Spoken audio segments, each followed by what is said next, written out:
ओम शांति। 23 दिसंबर 2024 की साकार मुरली में बाबा हम बच्चों को विशेष रिफ्रेश होने की विधि बताते हैं। टाइटल है मीठे बच्चे, तुम बाप के पास आते हो रिफ्रेश होने। बाप के मिलने से भक्ति मार्ग की सब थकान दूर हो जाती है। प्रश्न, तुम बच्चों को बाबा किस विधि से रिफ्रेश करते हैं? उत्तर 3 पॉइंट्स है। फर्स्ट, बाबा ज्ञान सुना सुना कर तुम्हें रिफ्रेश कर देते हैं। दूसरा, याद से भी तुम बच्चे रिफ्रेश हो जाते हो। वास्तव में सत्युग है सच्ची विश्रामपुरी। वहां कोई अप्राप्त वस्तु नहीं जिसको प्राप्त करने के लिए परिश्रम करना पड़े। तीसरा, शिव बाबा की गोद में आते ही तुम बच्चों को विश्राम मिल जाता है, सारी थकान दूर हो जाती है। ओम शांति। बाप बैठ समझाते हैं, साथ में ये दादा भी समझते हैं। क्यों? क्योंकि बाप इन दादा द्वारा बैठ समझाते हैं। जैसे तुम समझते हो वैसे ये दादा भी समझते हैं। दादा को भगवान नहीं कहा जाता, ये है भगवानुवाच। बाप क्या समझाते हैं? देही अभिमानी भव, क्योंकि अपने को आत्मा समझने बिगर परमपिता परमात्मा को याद कर न सके। इस समय तो सभी आत्माएं पतित है। पतित को ही मनुष्य कहा जाता है, पावन को देवता कहा जाता है। ये बहुत सहज समझने और समझाने की बातें हैं। मनुष्य ही पुकारते हैं, हे पतितों को पावन बनाने वाले आओ। देवी देवताएं ऐसे कभी नहीं कहेंगे। पतित पावन बाप पतितों को बुलावे, पतित पावन बाप पतितों के बुलावे पर आते हैं। आए हैं न बाबा हमारे बुलावे पर? कहे हाँ जी बाबा। आत्मा को पावन बनाकर फिर नई पावन दुनिया भी स्थापन करते हैं। आत्मा ही बाप को पुकारती है, शरीर तो नहीं पुकारेगा। पारलौकिक बाप जो सदा पावन है उसे ही सब याद करते हैं। ये है पुरानी दुनिया। बाप नई पावन दुनिया बनाते हैं।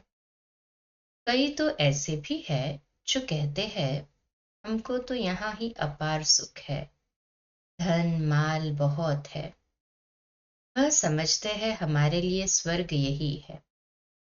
वह तुम्हारी बातें कैसे मानेंगे? कलयुगी दुनिया को स्वर्ग समझना ये भी बेसमझी है। इतनी जर्जरीभूत अवस्था हो गई है, तो भी मनुष्य कहते हैं हम तो स्वर्ग में बैठे हैं। बच्चे नहीं समझाते हैं तो बाप कहेंगे ना, तुम क्या पत्थर बुद्धि हो, दूसरों को नहीं समझा सकते हो। जब खुद पारस बुद्धि बने तब तो दूसरों को भी बनावे ना। पुरुषार्थ अच्छा करना चाहिए, इसमें लज्जा की बात नहीं। परंतु मनुष्यों की बुद्धि में आधा कल्प की जो उल्टी मतें भरी हुई है वह कोई जल्दी भूलते नहीं। जब तक बाप को यथार्थ रीति नहीं पहचाना है तब तक वह ताकत आ नहीं सकती। बाप कहते हैं इन वेदों शास्त्रों आदि से मनुष्य कुछ भी सुधरते नहीं है, दिन प्रतिदिन और ही बिगड़ते आए हैं। सतो प्रधान से तमो प्रधान ही बने हैं। ये किसकी भी बुद्धि में नहीं है कि हम ही सतो प्रधान देवी देवता थे, कैसे नीचे गिरे हैं इसको जरा भी पता नहीं। और फिर 84 जन्म के बदले 84 लाख जन्म कह दिया है, तो फिर पता भी कैसे पड़े?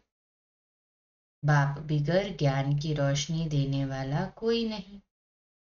सभी एक दो के पिछाड़ी दर दर धक्के खाते रहते हैं, नीचे गिरते गिरते पट पड़ गए हैं। सब ताकत खत्म हो गई है।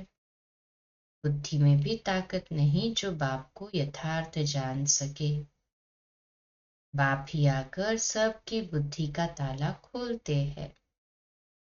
तो कितने रिफ्रेश होते हैं। बाप के पास बच्चे रिफ्रेश होने आते हैं। घर में विश्राम मिलता है ना। बाप के मिलने से भक्ति मार्ग की सब थकान दूर हो जाती है। सत्युग को भी विश्रामपुरी कहा जाता है। वहां तुम्हें कितना विश्राम मिलता है। कोई अप्राप्त वस्तु नहीं जिसके लिए परिश्रम करना पड़े। यहाँ रिफ्रेश बाप भी करते हैं तो ये दादा भी करते हैं। शिव बाबा की गोद में आते कितना विश्राम मिलता है। विश्राम माना है शांत। मनुष्य भी थक कर विश्रामी हो जाते हैं। कोई कहाँ विश्राम के लिए जाते हैं, लेकिन उस विश्राम में रिफ्रेशमेंट नहीं। यहाँ तो बाप तुम्हें कितना ज्ञान सुनाकर रिफ्रेश करते हैं। बाप की याद से भी कितने रिफ्रेश होते और तमो प्रधान से सतो प्रधान भी बनते जाते हो। सतो प्रधान बनने के लिए यहाँ बाप के पास आते हो। बाप कहते हैं मीठे मीठे बच्चों, बाप को याद करो। बाप ने समझाया है कि सारे सृष्टि का चक्र कैसे फिरता है। सर्वात्मा को विश्राम कैसे और कहाँ मिलता है। तुम बच्चों का फर्ज है सबको बाप का पैगाम देना। बाप कहते हैं मुझे याद करो तो इस वर्षे के तुम मालिक बन जाएंगे। बाप इस संगम युग पर नई स्वर्ग की दुनिया रचते हैं, जहां तुम जाकर मालिक बनते हो। फिर द्वापर में माया रावण के द्वारा तुम्हें श्राप मिलता है, तो पवित्रता सुख शांति धन आदि सब खत्म हो जाता है। कैसे धीरे धीरे खत्म होता है वह भी बाप ने समझाया है। दुखधाम में कोई विश्राम थोड़ी होता है। सुखधाम में विश्राम ही विश्राम है। मनुष्य को भक्ति कितना थकाती है। जन्म जन्मांतर भक्ति से कितने थक जाते हैं। कैसे एकदम कंगाल बन गए हो। ये सारा राज बाप बैठ समझाते हैं। नए नए आते हैं तो उन्हें कितना समझाना होता है। हर एक बात पर मनुष्य कितना सोचते हैं। समझते हैं कहाँ जादू न हो। अरे तुम ही कहते हो भगवान जादूगर है। तो बाप कहते हैं हाँ, मैं बरोबर जादूगर हूँ, परंतु वह जादू नहीं जिससे मनुष्य भेड़ बकरी बन जाए। ये बुद्धि से समझा जाता है। ये तो जैसे रीढ़ मिसल है। गायन भी तो है। सुरमंडल के साज सजे। इस समय तो जैसे सभी मनुष्य रीढ़ बकरियां हैं। जैसे वो गायन है कि सुरमंडल के साज सजे, तो रीढ़ बकरियां कैसे उसे समझे। बाबा कहते हैं बाबा इतनी अच्छी अच्छी ज्ञान की बातें सुना रहे हैं, केवल सुनाते ही नहीं है तो हमें मनुष्य से पतित से पावन देवता बनाते हैं। जैसे जादू ही है एक तरफ से। परंतु कई जो बुद्धि है, या यूं कहो कि जड़ बुद्धि है, पत्थर बुद्धि है, वो फिर भी नहीं समझते। तो बाबा कहते हैं ये बातें सारी यहाँ की है, इस समय का ही गायन है। कल्प के पिछाड़ी को भी मनुष्य समझ नहीं सकते। चंडिका का कितना बड़ा मेला लगता है। वह कौन थी। कहते हैं वह एक देवी थी। ऐसा नाम तो वहां कोई होता ही नहीं। सतयुग में कितने अच्छे सुंदर नाम होते हैं। सतयुगी संप्रदाय को श्रेष्ठाचारी कहा जाता है। कलयुगी संप्रदाय को तो कितना अच्छी अच्छी टाइटल देते हैं। अभी के मनुष्यों को श्रेष्ठ नहीं कहेंगे। देवताओं को श्रेष्ठ कहा जाता है। गायन भी है, मनुष्य से देवता किए करत न लागी वार। मनुष्य से देवता, देवता से मनुष्य कैसे बनते हैं, ये राज बाप ने तुम्हें समझाया है। उनको डीटी वर्ल्ड, इनको ह्यूमन वर्ल्ड कहा जाता है। दिन को सोचरा, रात को अंधियारा कहा जाता है। ज्ञान है सोचरा, भक्ति है अंधियारा। अज्ञान नींद कहा जाता है ना। तुम भी समझते हो कि आगे हम कुछ भी नहीं जानते थे, तो नेति नेति कहते थे, अर्थात हम नहीं जानते। अभी तुम समझते हो, हम भी तो पहले नास्तिक थे, बेहद के बाप को ही नहीं जानते थे। वह है असली अविनाशी बाबा, उसे सर्व आत्माओं का बाप कहा जाता है। तुम बच्चे जानते हो, अभी हम उस बेहद के बाप के बने हैं। बाप बच्चों को गुप्त ज्ञान देते हैं। ये ज्ञान मनुष्यों के पास कहाँ मिल न सके। आत्मा भी गुप्त है। गुप्त ज्ञान आत्मा धारण करती है। आत्मा ही मुख द्वारा ज्ञान सुनाती है। आत्मा ही गुप्त बाप को गुप्त याद करती है। बाप कहते हैं, बच्चों देह अभिमानी नहीं बनो। देह अभिमान से आत्मा की ताकत खत्म होती है। आत्माभिमानी बनने से आत्मा में ताकत जमा होती है। बाप कहते हैं, ड्रामा के राज को अच्छी रीति समझ कर चलना है। इस अविनाशी ड्रामा के राज को जो ठीक रीति जानते हैं, वह सदा हर्षित रहते हैं। इस समय मनुष्य ऊपर जाने की कितनी कोशिश करते हैं। समझते हैं ऊपर में दुनिया है। शास्त्रों में सुन रखा है ऊपर में दुनिया है, तो वहां जाकर देखे। वहां दुनिया बसाने की कोशिश करते हैं। दुनिया तो बहुत बसाई है ना। भारत में सिर्फ एक ही आदि सनातन देवी देवता धर्म था और कोई खंड आदि नहीं था। फिर कितना बसाया है। तुम विचार करो, भारत के कितने थोड़े टुकड़े में देवताएं होते हैं। जमुना के किनारे पर ही परिस्थान था, जहां ये लक्ष्मी नारायण राज्य करते थे। कितनी सुंदर शोभायमान सतो प्रधान दुनिया थी। नेचुरल ब्यूटी थी। आत्मा में ही सारा चमत्कार रहता है। बच्चों को दिखाया था श्री कृष्ण का जन्म कैसे होता है। सारे कमरे में जैसे रोशनी हो जाती है। तो बाप बैठकर बच्चों को समझाते हैं, अभी तुम परिस्तान में जाने के लिए पुरुषार्थ कर रहे हो। बाकी ऐसे नहीं तालाब में डुबकी लगाने से परियां बन जाएंगे। ये सभी झूठे नाम रख दिए हैं। लाखों वर्ष कह देने से बिल्कुल ही सब कुछ भूल गए हैं। अभी तुम अभूल बन रहे हो नंबरवार पुरुषार्थ अनुसार। विचार किया जाता है, इतनी छोटी सी आत्मा कितना बड़ा पार्ट शरीर से बजाती है। फिर शरीर से आत्मा निकल जाती है, तो शरीर का देखो क्या हाल हो जाता है। आत्मा ही पार्ट बजाती है। कितनी बड़ी विचार की बात है। सारी दुनिया के एक्टर्स अर्थात आत्माएं अपनी एक्ट अनुसार ही पार्ट बजाते हैं। कुछ भी फर्क नहीं पड़ सकता। हूबहू सारी एक्ट फिर से रिपीट हो रही है। इसमें संशय कर नहीं सकते। हर एक की बुद्धि में फर्क पड़ सकता है, क्योंकि आत्मा तो मन बुद्धि सहित है ना। बच्चों को मालूम है कि हमको स्कॉलरशिप लेनी है, तो दिल अंदर खुशी होती है। यहाँ भी अंदर आने से ही एम ऑब्जेक्ट सामने देखते हैं, तो खुशी तो जरूर होगी। अभी तुम जानते हो, हम ये अर्थात देवी देवता बनने के लिए यहाँ पढ़ते हैं। ऐसा कोई स्कूल नहीं जहाँ दूसरे जन्म की एम ऑब्जेक्ट को देख सके। तुम देखते हो कि लक्ष्मी नारायण जैसे बन रहे हैं।